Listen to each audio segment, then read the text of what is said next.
What do we want? Real democracy! When do we want it? Now!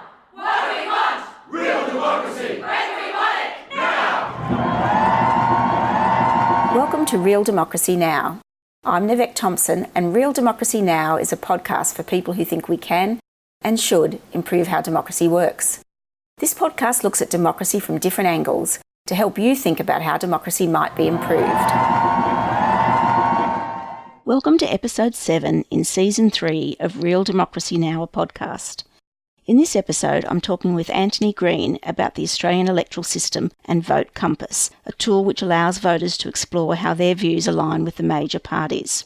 Anthony Green is an Australian psephologist and commentator. He is the Australian Broadcasting Corporation's election analyst, as well as being an adjunct professor at the University of Sydney in the School of Social and Political Sciences. Thanks so much for joining me today, Anthony. You're very well known here in Australia, and you're known to be the election analyst and commentator, and I'm just interested to know how you came to be working in the field. Partly by chance. I'd originally done a maths computing degree, a science degree after school, and worked in the computer industry for a while and got a bit bored, and I went back to university and did an economics degree majoring in politics in the mid-80s. And I was sort of hunting around for what to do next, doing some postgraduate studies in econometrics, probably ending up in that area, and was hunting around for a job, and I was back in the computer industry again. And I saw this job ad for a 6-month job at the ABC as an election researcher to work on the 1990 federal election. The main task was just to do a book of notes for all the presenters and do everything else in the background that was required. But I think what they really were taken by was that I had so much more computer experience than any other of the people who applied. I mean, lots of people applied who worked for parties or PhDs in politics and the like, but I was the only one who had this peculiar crossover of a background in computing as well.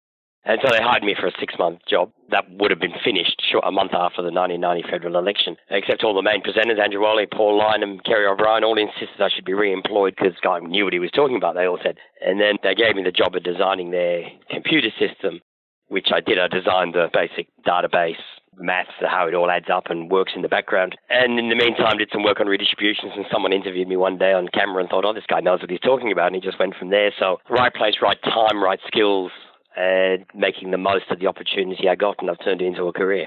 That's interesting, isn't it, how different careers can just kick off 6 months. Yeah, it's always good to take a 6-month job. You can never know where it can lead. So my initial thought was I can always go back to economics, and I never needed to. Yeah, that's great. All right, so just wondered if you could provide a brief overview of how the Australian electoral system operates, and I'm thinking there at a national level, and perhaps identify any key differences that exist at a state level. I think if you did a broad outline of what defines Australian politics, there's several institutions which define it. One of them is compulsory voting. You must vote at Australian elections. It's compulsory registration and compulsory voting. There is a small fine if you don't vote, but it's very easy to vote. And it's often been said that it's easier to vote in Australia than to not vote. If you don't vote, you have to deal with fine notices and the like. And so compulsory voting adds a huge stability to Australian politics. You don't see wild swings and roundabouts that you see in other countries, which can be created by turnout effects of an unpopular government whose supporters don't turn out. In Australia, they still all turn out, so you don't tend to get the wipeouts of parties that occurs in other countries. You do occasionally get them in Australia, but I think the key thing you would notice about voting patterns in Australia is their stability, is that people who don't have a lot of interest still tend to have an underlying affiliation with one party or the other. The second thing to say is that all Australian elections, at state, territory, and at most national and at most local government elections, are made using what we call preferential voting, alternative vote, some people call it, or ranked order preferencing, instant runoff elections. When you vote in Australia, you number the candidates on the ballot paper.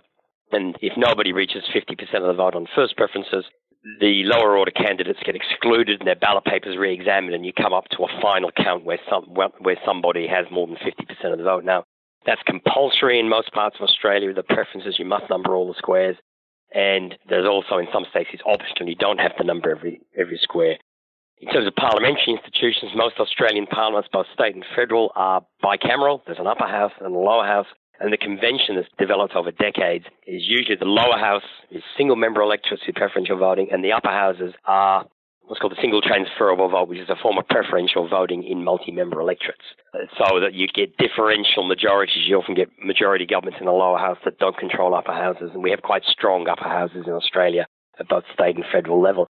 So to me, they're the three the institutions you would define. One of the oddities, compared to countries like Canada and the United States, which are also federations, is while Australia is a federation of 6 states, there's very little difference in the voting patterns from state to state. Our national parties exist in every state, and they are competitive in every state as well. Our 2 major parties, certainly the Liberal and the Labor Party. So there isn't a lot of between state differences. Like if you go to Canada, there's massive differences between the party structures in the provinces compared to federally. That doesn't apply in Australia. And it's quite peculiar. And we also have this upper and lower house structure, which means that people get 2 votes in most states on election day. There isn't an awful lot of difference in the voting patterns between the 2 houses, but the different electoral systems mean very different outcomes develop. But if I had to pin down the 2 things, I would say, and now the unique features of Australian electoral systems, compulsory voting and preferential voting. They make quite a difference to the way politics is conducted. That's really interesting. I was talking to Professor Leipart, and he was saying that he, doesn't actually support compulsory voting, but he supports people having to turn up. He liked a different terminology so that it was clear that you could turn up and not actually complete your ballot, but you had to actually turn up on the day and make some sort of a decision. And I think that happens in practice in Australia, doesn't it? It's compulsory attendance that you have. When you turn up, you're given a ballot paper, you're retied to the secrecy of the polling place, and you don't have to fill a ballot paper in. It's a secret ballot. There's no way they can work out afterwards if you did or didn't vote. There's various arguments about whether you have to, but certainly as there's been a slow creep of electronic voting into Australia, they've had to accept the fact that you can't force people to cast a formal vote. And so with electronic voting, they ask you, this vote is informal, is this what you intend? And they accept it. So there is an acceptance that you must turn up, but you don't actually have to vote for any of the candidates, and then you can cast an informal vote. It's just we tend to use the term compulsory voting, but really it's compulsory attendance. That's right. That's what, obviously, that's why people can draw on the ballots or do whatever they like. Anthony, what do you see as the key challenges facing the Australian electoral system, and how do you think they could be addressed? I'm not sure that they're facing the electoral system. I think that there's some institutional problems with upper houses. Our federal Senate is a good example. It is elected by proportional representation. It is a very powerful upper house. And there's been a growing tendency to move away from the concept of having governments having mandates when they win elections. That the whole concept of governments being perceived as having an ability to implement legislation they promise to introduce has been undermined slowly as as governments have lost control of the Senate. Some of those problems are caused simply by this may sound like a very odd thing to say, but each of the states has equal representation in the Senate, and in a half Senate election, each of the states elects 6 members. Until 1984, it used to elect an odd number of members, and using proportional representation and an odd number of members and a droop quota, it's possible for a party to win a majority of the seats in a state, and therefore, from time to time, win a majority in the Senate. Since they adopted electing 6, it has become almost impossible for either side of politics to ever win a majority. They have basically, by a simple change of the numbers elected, they have made it a deadlocked Senate, which makes it very difficult for government to ever get close to controlling the Senate again. And that, I think, has created a bit of an institutional roadblock, which wasn't in the design of the Australian Constitution. There are mechanisms. We have a thing called a double dissolution, which allows, because the Senate is a permanent body and only half is elected every term, there's always the chance that it will be in conflict with the government in the lower house. And the mechanism was provided so that both houses could be dissolved together, called a double dissolution, on specific legislation. That has become a dead letter because the Senate now is no longer threatened by double dissolution, because the quota is halved and because it's proportional representation and the slow diminution of the major party vote. It's not a threat for the Senate anymore. And so the Senate has become a bit of a plaything of oppositions. Oppositions encourage across benches to have their say in every bit of government legislation. So I'd say I think there is an issue to do with mandate, which is developed in Australia. Some of that is to do with our institutional structures, and some of that's to do with the electoral system. But I do think that somewhere along the line, something about that needs to be sorted out. Is that the way they want the electoral system to work in this country? And it requires changes to the Constitution, potentially, or changes to the number of members elected. And neither of those changes would be particularly popular, but I think it's something that needs to be addressed. And one of the things that's come up in previous podcasts is this concept that seems to be doing the rounds, I guess, of a citizens' Senate, where the Senate is no longer elected but is selected by lottery. Have you come across that, and what do you think about it? It's going to be hard enough to change anything to do with the Senate, but to adopt a model like that just isn't going to be acceptable. I cannot imagine that the Australian public's going to vote for that. The Senate, as it's structured with equal representations from each of the states, was the absolute cornerstone of federation. Does this new Senate have the ability to bring down governments, which the current Senate does? Does it have the ability to block legislation? I'd want to see an awful lot more information. I think one of the problems is in the Australian constitutional structure is that both houses are co-equal in power.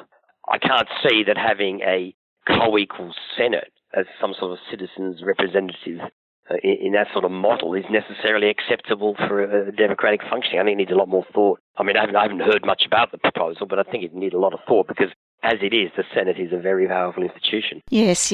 Now, there's a lot of questions to be answered before it could go ahead. So you're definitely right there. Is there anything else that you'd like to cover off? Yeah, one of the consequences of compulsory voting and full preferential voting is Australia has a very high proportion of what we call informal, other countries call spoiled ballot. Now, some of those spoiled ballots are just blanks. People, we don't know why they cast blanks, either don't like any of the options, they don't understand the instructions, but maybe a third to a half of all of our informal votes are blanks. In Australia, turn up and vote blank. In other countries, just wouldn't turn up. So that's one of the reasons we have a high informal vote. The second is with full preferential voting, people simply make numbering errors, and our system is very, very unforgiving for people who make errors on their ballot papers. And I think that more votes could count if people weren't quite as obsessed about the numbering. Some of our states have optional preferential voting where you don't have to number squares, and they have lower rates of informal voting. And recently, the Senate system, which had what used to be an enormous informal vote, they introduced a form of ticket voting years ago, which was full preferential voting. But you voted for a party and the party determined the preferences. That had become so rorted in recent years that they had to get rid of that ticket voting system and they adopted a form of optional preferential voting for the Senate. That's been a huge step forward. We've only had one election under the new system yet. It's still to bed in. It's a normal half-Senate election. But I think that was a step forward. But I do think that not enough people... There's a tendency to think if you can't fill in a ballot paper correctly, your vote shouldn't count. Well, I don't think that's right. If people turn up and make an effort to vote, I think their vote should count to the extent that is possible to make it count. And I think in this country we throw away too many ballot papers just because of a little numbering error. That makes sense. As part of my PhD, I was interviewing some local councillors and I was interviewing an ex-mayor in a Queensland council that doesn't have wards, just has all the, say 8 or 10 councillors elected by everybody, I guess. And the interesting thing he said was that when you look at the actual cast ballots, generally speaking, people vote for the one person they know, give them number one, and then they just run down the rest of the ballot sheet, 2, 3, 4, in order that people appear. And so his view was that some of the ballots actually end up with people basically being elected, in a sense, almost just by chance, based on whatever position they get on the ballot sheet. Yeah, I think full preferential voting made sense in the days when there was only 2, 3 or 4 candidates on a ballot paper. The last federal election, there were 16 candidates in one election. Nobody can possibly have an opinion on all those candidates. We had a by-election where there were 22 candidates once. The leading Liberal candidate had 56% of the vote, but they still checked all 73,000 ballot papers to ensure there was a correct sequence of 1 to 22, and not one of those preferences needed to be counted to determine the winner.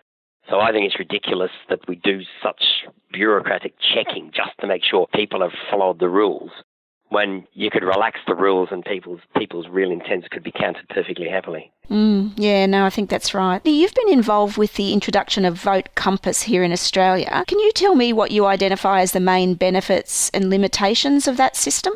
Well, people clearly enjoy doing it, and the main benefit from it is people like getting 30 questions, on policy issues, and then filling them in, and then Vote Compass gives them feedback on how much their answers to the policy questions aligned with party policies, how close they were to one party or the other. People quite enjoy that process. The limitation of it is that we know very well that most people don't vote on policy. People's views on policy often align with the party that they support. And what it also doesn't measure is, and this particularly comes up with people, Vote Compass tries to measure the difference between Green and Labor supporters, is that there's quite a few people who are Labor voters. And when they fill in Vote Compass, it'll say that they're closer to the Greens. Well, on their political attitudes, they may be, but they have a different attitude to how politics works. They may have idealistic views on policy, but they vote for a pragmatic party who can form government. They don't vote for an idealistic party that can't form government. And so Vote Compass is very poor at picking the difference in those types of voters. And we know that. That's not what the questions are asked about. We also know that essentially people still vote on party alignment, which is their preferred party. People who don't have particularly strong party alignment vote very strongly on attitudes towards the leader. So when you use a tool like Vote Compass and it's just working on the basis of party policy, it's only going to be a rough approximation of how people will actually vote, because what you really need to do is ask about identification, party identification, and attitudes to the leader will be the two biggest determinants of voting. Now, the way that people align their policy positions with their preferred party means that Vote Compass still approximates that. But still, it's not it's a useful tool, and it provides us with useful data to break down demographically how people vote one way or the other. But because we take questions which differentiate between the two sides of politics, some of the analysis based on party is fairly obvious. So it's always interesting sometimes we do get a question and you find that a particular party is more split on that result than the other political parties, and that's where you sometimes get some interesting findings. I've certainly heard anecdotally that people find that the system, if you like, tells them that they align more with the Greens and they don't know, but I'm not voting for the Greens. You've suggested that primarily happens with Labor voters. Does the data show that Liberal voters tend to be more aligned with the party policies? No, it's just a spectrum issue. Is that when you draw up the spectrum of left versus right, like the Liberals and Nationals are on one side, Labor's on the other, and Green is beyond Labor, is that people who are in the Labor Party want to push for further change, except that their party's going to form government and there'll have to be pragmatic choices. That doesn't mean they don't want to campaign for. There'll be lots of Labor voters who are very much stronger, much closer to the Greens on attitudes to, say, asylum seekers. But they understand that for their party to form government, their party's not going to be as close to their views, and they'll sort of bury that view. But that's just how politics works, and it doesn't affect the Liberal Party because there's nobody else. When we've set up Vote Compass, there's nobody on that side of politics, on the Liberal and National side, who might be bleeding votes. Perhaps when at the next election we may well have One Nation on the spectrum. We may see a similar thing occurring. But essentially, that's occurring between Labor and the Greens is just simply that they're both on the same side of the political spectrum. My interview with Anthony was recorded some time ago, and we are currently in the midst of a federal election here in Australia. And as Anthony suggested in his comments about Vote Compass, it has been extended to include the ultra-conservative party One Nation. It will be interesting to see the impact of a party to the right of the Liberal Nationals on where people's policy preferences align. I'll provide a link to the Vote Compass tool in the show notes. In the next episode, I'll be covering electoral systems in New Zealand. I hope you'll join me then. Thanks for listening to Real Democracy Now! You can find more about today's topic in the show notes at www.realdemocracynow.com.au. If you enjoyed this program, please subscribe to this podcast, write a review, share the podcast with your friends, and join the conversation on the webpage or on Facebook or Twitter. I'd love to know what you think is the essence of a real democracy.